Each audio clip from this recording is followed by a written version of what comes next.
जो अरविंद केजरीवाल अपनी ज़िद को छोड़कर अपने स्टैंड को पीछे लिया है, उन्होंने कोर्ट ने उसको सज़ा दी है, तो वो कोर्ट के अंदर मसला है। लेकिन सज़ा होने के बाद अरविंद केजरीवाल का आप दोहरा चरित्र देखिए। सज़ा होने के बाद टिकट देना ये दर्शाता है कि आप मुसलमानों का जो हमदर्द होने का ढोंग करते हैं, कहीं ना कहीं वो आपका ढोंग जनता के सामने आ चुका है।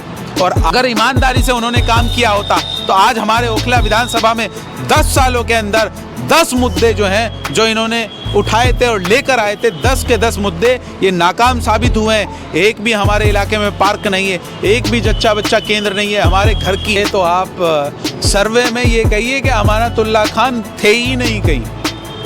ऐसे कैसे? ओखला विधानसभा के अंदर हर आदमी उनका विरोध कर रहा है, पॉलिटिकल लोगों को छोड़कर। ये एहसान नहीं कर रहे आवाम के ऊपर। आप मेरी बात सुन लीजिए, अमानतुल्लाह खान ओखला की आवाम पे एहसान नहीं कर रहा है। अगर दोस्तों, मैं इस समय मौजूद हूँ शाहीन बाग जसोला में। जिस तरह से कि आप जानते हैं कि आम आदमी पार्टी की तरफ से नरेश यादव को टिकट देने के बाद ये मुद्दा इतना गर्म हुआ कि पूरी दिल्ली नहीं बल्कि पूरे हिंदुस्तान में इसका विरोध शुरू हो गया। जगह जगह पुतले जलाए गए और जगह जगह प्रदर्शन हुए, और उसके बाद केजरीवाल को स्टेप वापस लेना पड़ा और उनकी जगह महेंद्र चौधरी को टिकट दिया गया। इस मुद्दे पर हमारे साथ आज बात करने जा रहे हैं बीजेपी के प्रवक्ता हमारे शहजाद साहब हमारे साथ मौजूद हैं। शहजाद साहब, ये बताइए, ये स्टेप जो वापस लिया है, क्या वजह रही है कि उन्होंने ये वापस ले लिया कि पहले जरूरी सी टिकट, अब उसके बाद वापस ले लिया? क्या कहेंगे आप इसके बारे में? देखिए, पहले मैं आपको ये बता दूं, जिसको टिकट दिया गया था शैतान नरेश यादव नाम है उसका।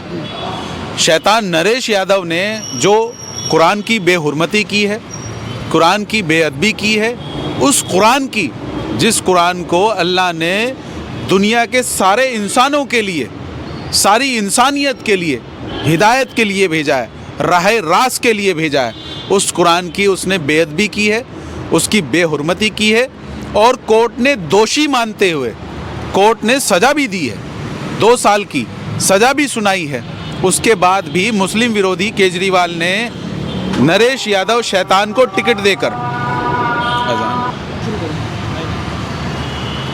तो जिस तरह से नरेश यादव शैतान, जिसने कुरान की बेहुरमती की है, कुरान की बेअदबी की है, उस कुरान की, जिस कुरान को अल्लाह ने सारी इंसानियत के लिए, सारी इंसानियत की हिदायत के लिए, राह रास्त के लिए दुनिया में भेजा है, उस कुरान पाक की, पाक सच्ची किताब की उसने बेहुरमती की है और बेअदबी की है। यानी पूरे देश के मुसलमानों की उसने बेइज्जती की है, पूरे मुसलमानों के दिल पे ठेस पहुंची है। और उस नरेश यादव शैतान को उसने, केजरीवाल ने टिकट देकर ये साबित किया है कि वो मुस्लिम विरोधी हैं, वो मुसलमानों के दुश्मन हैं, वो अपनी विचारधारा से भटक गए हैं। लेकिन मैंने जिस तरह से 28 दिसंबर की जो आमरण अनशन की कॉल दी थी कि मैं अरविंद केजरीवाल के घर के बाहर आमरण अनशन करूंगा, आमरण अनशन जब तक करूंगा जब तक नरेश यादव शैतान को उसका टिकट वो काट नहीं देते, उसको पार्टी से बाहर नहीं भगाते। तो अल्हम्दुलिल्लाह आज ये जो जीत हुई है, जो अरविंद केजरीवाल अपनी ज़िद को छोड़कर अपने स्टैंड को पीछे लिया है उन्होंने, जो उन्होंने नरेश यादव ने पूरे मुसलमानों के लिए, पूरे मुसलमान समाज के लिए जो कुरान शरीफ की बेअदबी करके ये बताया कि वो मुस्लिम विरोधी हैं, और उनके गुरु ने उसको मतलब खंडन ना करके, उसका विरोध ना करके उनको और टिकट दिया है। ये साबित किया कि आप जो मर्ज़ी कर लें, हम अपनी मर्ज़ी से जिसे चाहेंगे टिकट देंगे। तो उसी को लेके मैंने और अपने साथियों के साथ मैंने आमरण अनशन का कॉल दिया था, और अरविंद केजरीवाल के घर के बाहर। आपने किसको कॉल दिया था? मैंने आमरण अनशन बैठने का अरविंद केजरीवाल के घर के बाहर, और जब तक बैठूंगा, ये मैंने वीडियो के माध्यम से, सोशल मीडिया के माध्यम से कॉल दिया कि हम आमरण अनशन करेंगे अरविंद केजरीवाल के खिलाफ, शैतान नरेश यादव के खिलाफ, और जब तक करेंगे जब तक अरविंद केजरीवाल शैतान नरेश यादव को उसका टिकट नहीं काटते, उसको पार्टी से नहीं बाहर निकालते।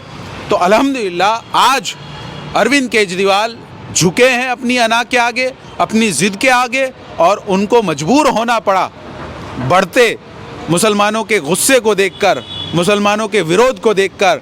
दिल्ली में, पूरे हिंदुस्तान में जिस तरह से गुस्सा, क्योंकि कोई भी मुसलमान, पक्का सच्चा मुसलमान, वो अपनी कुरान पाक किताब, सच्ची किताब के उस एक शब्द भी बर्दाश्त नहीं करेगा।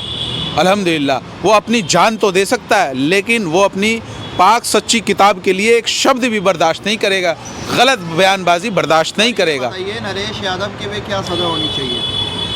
नरेश यादव की सबसे बड़ी सज़ा ये है कि कोर्ट ने उसको सज़ा सुनाई, क्योंकि देश में कोर्ट भी तो है, कोर्ट ने उसको सज़ा दी है, तो वो कोर्ट के अंदर मसला है। लेकिन सज़ा होने के बाद अरविंद केजरीवाल का आप दोहरा चरित्र देखिए, सज़ा होने के बाद टिकट देना, ये दर्शाता है कि आप मुसलमानों का जो हमदर्द होने का ढोंग करते हैं, कहीं ना कहीं वो आपका ढोंग जनता के सामने आ चुका है और आप ढोंगी हैं।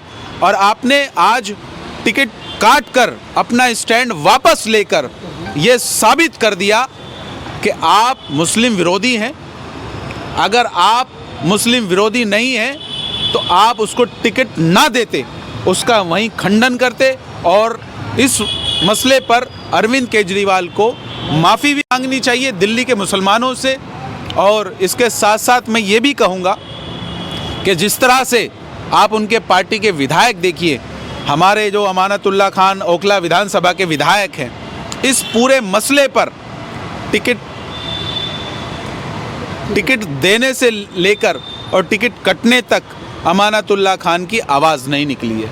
अरविंद केजरीवाल को नरेश यादव शैतान को टिकट देकर, मुस्लिम विरोधी नरेश यादव, अरविंद केजरीवाल को इस पे माफ़ी मांगनी चाहिए। जिस तरह से उसने नरेश यादव शैतान ने मुसलमानों के पाक साफ सच्ची किताब का बेहुरमती की है, बेअदबी की है, पूरे मुस्लिम समाज को उसने एक तमाचा मारा है। कितनी नाराज़गी, आप अंदाज़ा लगाइए कि मुसलमान पूरे दिल्ली के, पूरे देश के मुसलमानों के बीच में कितनी नाराज़गी और कितना विरोध।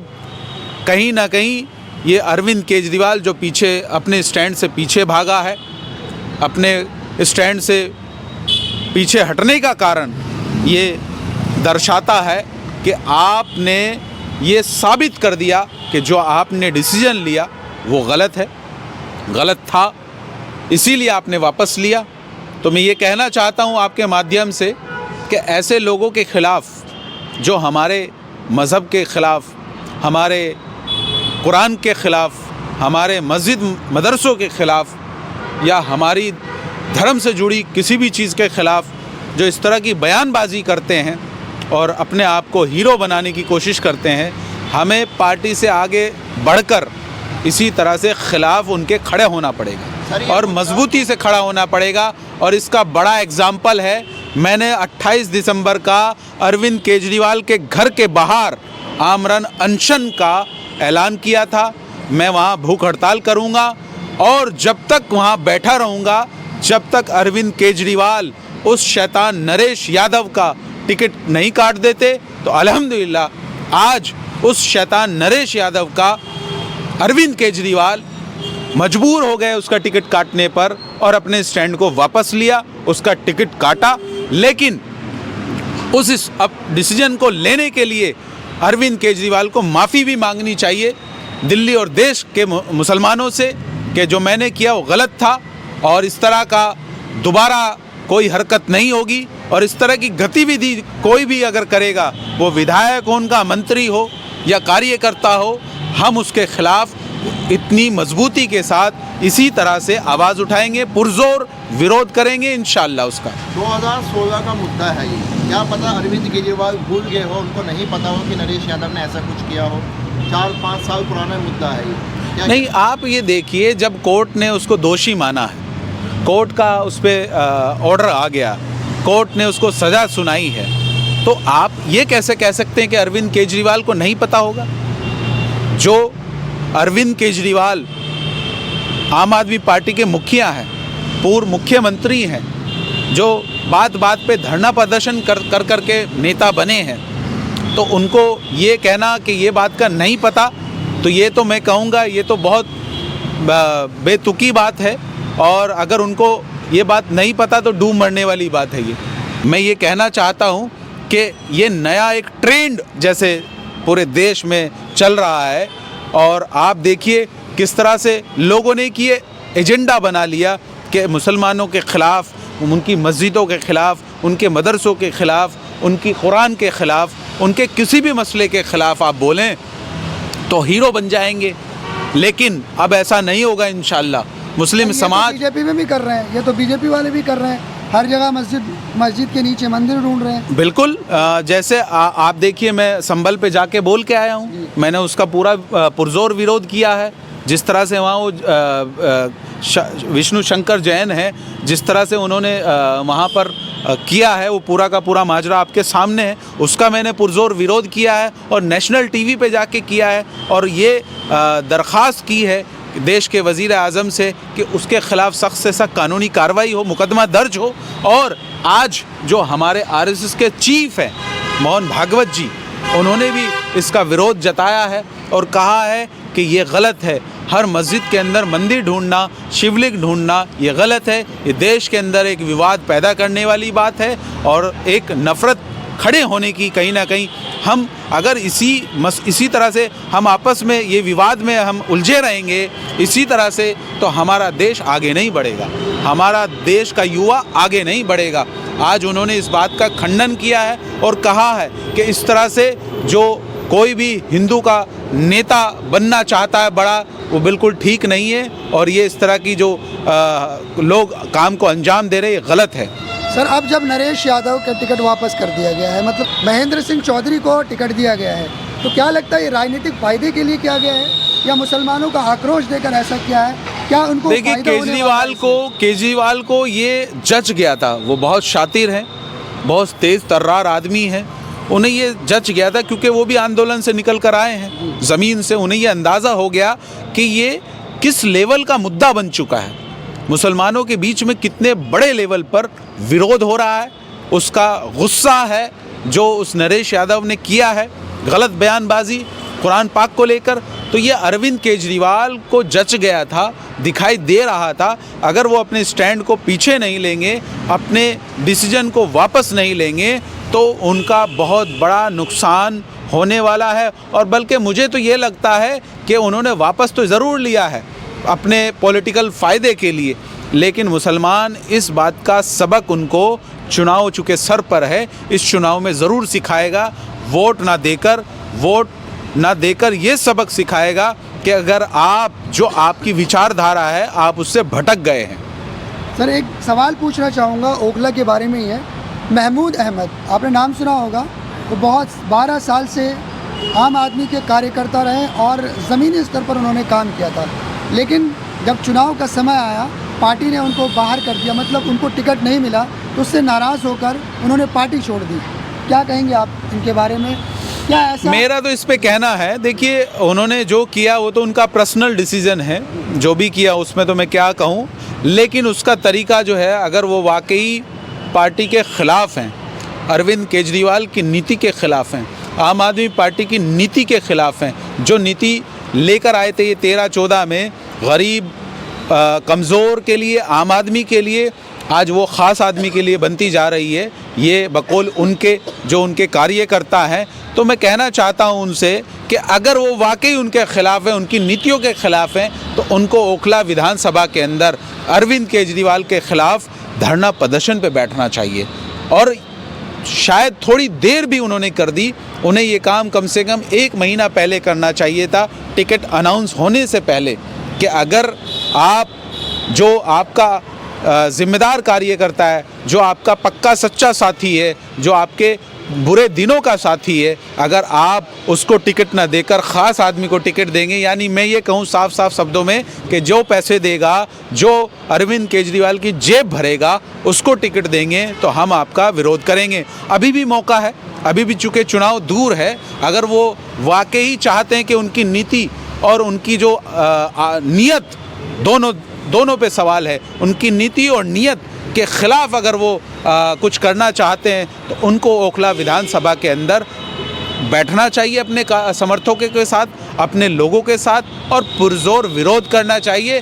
तब समझ में आएगी अरविंद केजरीवाल को कि एक कार्यकर्ता को टिकट ना देकर ख़ास आदमी को टिकट देने का जो नतीजा है वो क्या होता है। पार्टी का कहना है कि सर्वे के बाद ही टिकट मिलता है, तो सर्वे के बाद ये देखा गया कि अमानतुल्लाह खान सबसे आगे थे, इस वजह से उनको टिकट ये तो आप सर्वे में ये कहिए कि अमानतुल्लाह खान थे ही नहीं कहीं। ऐसे कैसे? ओखला विधानसभा के अंदर हर आदमी उनका विरोध कर रहा है, पॉलिटिकल लोगों को, पॉलिटिकल लोगों को छोड़कर। ये एहसान नहीं कर रहे आवाम के ऊपर। आप मेरी बात सुन लीजिए, अमानतुल्लाह खान ओखला की आवाम पे एहसान नहीं कर रहा है। अगर सड़कें, पहली बात तो कहाँ बना दी 10 सालों में, अब महीने रह गए 2 महीने पहले मैदान में आके 2-4 सड़कें जो बनवा दी, तो ये एहसान है आवाम के ऊपर। जो 100 करोड़ रुपए उन्हें मिला है, 100 करोड़ रुपए में 58 करोड़ रुपए या 60 करोड़ रुपए जो जवाब में भी आया है लिखित में, और बाकी उन्होंने वापस किया है, वो ये जवाब दें वो कहाँ लगाया है उन्होंने और कितना पैसा वापस किया है, वापस क्यों किया है। क्या हमारे इलाकों के अंदर जो डेवलपमेंट का काम है वो पूरा हो गया? क्या हमारे इलाके के अंदर पूरी सड़कें बन गई? आज भी खुद ही पड़ी हैं, मैं आपको बता दूं, और मैं चल के दिखा सकता हूं। क्या हमारे इलाके के अंदर ओखला विधानसभा में हॉस्पिटल बन गया? क्या हमारे ओखला विधानसभा में स्कूल बन गया नया? क्या एक जच्चा बच्चा केंद्र बना? क्या एक भी लाइब्रेरी बनी? क्या एक भी कम्युनिटी हॉल बना? क्या पूरे चारों तरफ लाइट लगी? ये सारे सवाल कहीं ना कहीं, क्या पानी आया? उनका कहना है कि इलेक्शन से पहले सारा कुछ हो जाएगा कंप्लीट। जादूगर हैं वो। अरविंद केजरीवाल के विधायक अमानतुल्लाह खान जादूगर हैं, या उनके पास अलादीन का चिराग है कि उसको घस देंगे और वो जिन बाहर आ जाएगा और कहेगा हुक्म मेरे आका और काम हो गया। सर वो कह रहे हैं हमारी परेशानियां खत्म नहीं हो रही। मुझे ये समझ नहीं आती, आप लोग जो ये बात कहते हैं कि वो रात भर काम कर रहे हैं। अरे भाई, उनकी जिम्मेदारी है। अगर उन्होंने अपनी जिम्मेदारी को ईमानदारी से निभाया होता, 10 साल काम किया होता, तो आज उनको रातों को ना भागना पड़ता, आज उनको रातों को ना जागना पड़ता। और फिर मैं कह रहा हूँ, ये एहसान नहीं है आवाम के ऊपर, ये आवाम का हक है, ये जनता का हक है, और जनता के टैक्स के पैसे से ये काम हो रहा है। अरविंद केजरीवाल या अरविंद केजरीवाल के जो विधायक है अमानतुल्लाह खान, वो अपनी जेब से नहीं करा रहे हैं। ये विकास जनता के टैक्स के पैसे से हो रहा है, और जनता के टैक्स के पैसे से ये फंड आता है विधायक को। ये आप समझ लीजिए। अगर ईमानदारी से उन्होंने काम किया होता तो आज हमारे ओखला विधानसभा में 10 सालों के अंदर 10 मुद्दे जो हैं, जो इन्होंने उठाए थे और लेकर आए थे, 10 के 10 मुद्दे ये नाकाम साबित हुए हैं। एक भी हमारे इलाके में पार्क नहीं है, एक भी जच्चा बच्चा केंद्र नहीं है। हमारे घर की, परिवार की, आपके घर की, परिवार की महिलाएं कहाँ जाती हैं? सफदरजंग हॉस्पिटल में जाती हैं, एम्स में जाती हैं, कस्तूरबा हॉस्पिटल पुरानी दिल्ली मछली वाला, वहाँ जाती हैं, या अलग किसी प्राइवेट हॉस्पिटल में जाती हैं। सरकारी जच्चा बच्चा केंद्र नहीं है एक भी। कितनी परेशानी होती है। मौका दीजिए हमें ताकि ये सब बना दें। मतलब ये मौका क्या, यहाँ पे वो चल रहा है गेम, ये कोई सर्कस चल रहा है कि एक बार और मौका दीजिए मैं पास हो जाऊंगा। जो आदमी 2 बार, जिसको आवाम ने मौका दिया है, 10 साल बहुत बड़ा समय होता है, और 10 साल में जो अपने वादों पे, अपनी बातों पे खरा नहीं उतर पाया, आप उससे उम्मीद कर सकते हैं कि वो आगे खरा उतरेगा? एक बात समझ लीजिए, जिसके विरासत में जिसको बेईमानी, चोरी, चकारी या जो ये भ्रष्टाचारी जो करता हुआ आया है, वो ईमानदारी से कभी काम नहीं कर सकता। ये शहजाद साहब, आखिरी सवाल पूछूंगा। संजय सिंह से किसी ने पूछा था कि नरेश यादव को टिकट दिया गया है और उन्होंने कुरान की बेहुरमती करी, तो संजय सिंह ने ये जवाब दिया कि कि मुझे इस बारे में कुछ पता नहीं है। अगर ऐसा उन्होंने किया तो मैं खुद अपना जूता उतार के उसके मुंह पे मारूंगा। क्या कहना चाहेंगे? संजय सिंह जो हैं वो इतने भोले बन रहे हैं कि वैसे तो वो अपने आप को बड़ा कहते हैं, जाने जाते हैं कि मैं बेबाक बोलता हूँ, बेबाक बात रखता हूँ, और इतना बड़ा मसला जो दिल्ली का नहीं पूरे हिंदुस्तान का मसला बन रहा था और वो बात उनको नहीं पता, तो ये तो मैं कहूँगा कि या तो वो बहुत भोले हैं या वो बेवकूफ़ हैं या वो जनता को बेवकूफ़ समझ रहे हैं। और मैं कह रहा हूँ उन्हें पता नहीं था, लेकिन अब तो पता चल गया। उनके मुखिया ने, अरविंद केजरीवाल ने वो टिकट उसको राज़ी कर उसका टिकट जो काटा है, अब आप उसके मुंह पे जूता मारेंगे? संजय सिंह जी, अब आप जूता मारेंगे? मार के दिखाइए आप उसके मुंह पे जूता, नहीं तो ये नौटंकी नहीं चलेगी। और जनता इस नौटंकी को समझ चुकी है। जो आपके गुरुजी जैसे करते हैं नौटंकी ड्रामा और करते आ रहे हैं, जो भेष बदलना, बहरूपिया मैं कहूँगा, जैसे बहरूपिया होता है ना भेष बदल कर, उस तरह से ये इनका ये काम है जैसे अरविंद केजरीवाल करते आ रहे हैं। तो अब इस ढोंग को, इस बहरूपियेपन को आपके जनता दिल्ली की समझ चुकी है और इसका जवाब इंशाअल्लाह आपको आने वाले चुनाव में देगी। आपके माध्यम से एक मैं और सवाल ये करना चाहता हूँ, और बल्कि ये मेरा सवाल नहीं है, ये ओखला विधानसभा या जितनी मुस्लिम विधानसभा हैं जहाँ जहाँ अरविंद केजरीवाल के विधायक हैं, ये वहाँ की जनता का सवाल है कि जितने जीते हुए उनके मुस्लिम विधायक हैं, जैसे अमानतुल्लाह खान है ओखला विधानसभा, जैसे शुएब इकबाल हैं मटिया महल पुरानी दिल्ली, और उनके बेटे हैं शुएब इकबाल, आले इकबाल, और दूसरी जगह मुस्तफाबाद या कहीं भी, इन सारे नेताओं का या इनके मंत्री जो हैं इमरान हुसैन, इन सारे नेताओं की जो आवाज़ नरेश यादव शैतान के ख़िलाफ़ क्यों नहीं निकली? इनकी चुप्पी क्यों है? इनको क्या बोलना नहीं चाहिए? ये मुसलमानों के नेता कहते हैं अपने आप को, और मुसलमानों की जान से ज़्यादा जो प्यारी चीज़ है कुरान, जिसको सारी इंसानियत के लिए भेजा है अल्लाह ने, सिर्फ मुसलमानों के लिए नहीं भेजा, सारी इंसानियत के लिए भेजा। उसकी बेहुरमती करने वाले नरेश यादव शैतान के ख़िलाफ़ एक आवाज़ नहीं निकली उनके मुँह से, एक शब्द नहीं निकला मुँह में, जैसे उनके दही जमी हो। ये सवाल है जनता का, और ये सवाल का जवाब इन नेताओं को, इन विधायकों को देना पड़ेगा और देना चाहिए। और जनता को ये सवाल पूछना चाहिए कि आपने इस नरेश यादव शैतान के ख़िलाफ़ क्यों नहीं बोला? ये सवाल है जनता का और मेरा। बहुत शुक्रिया।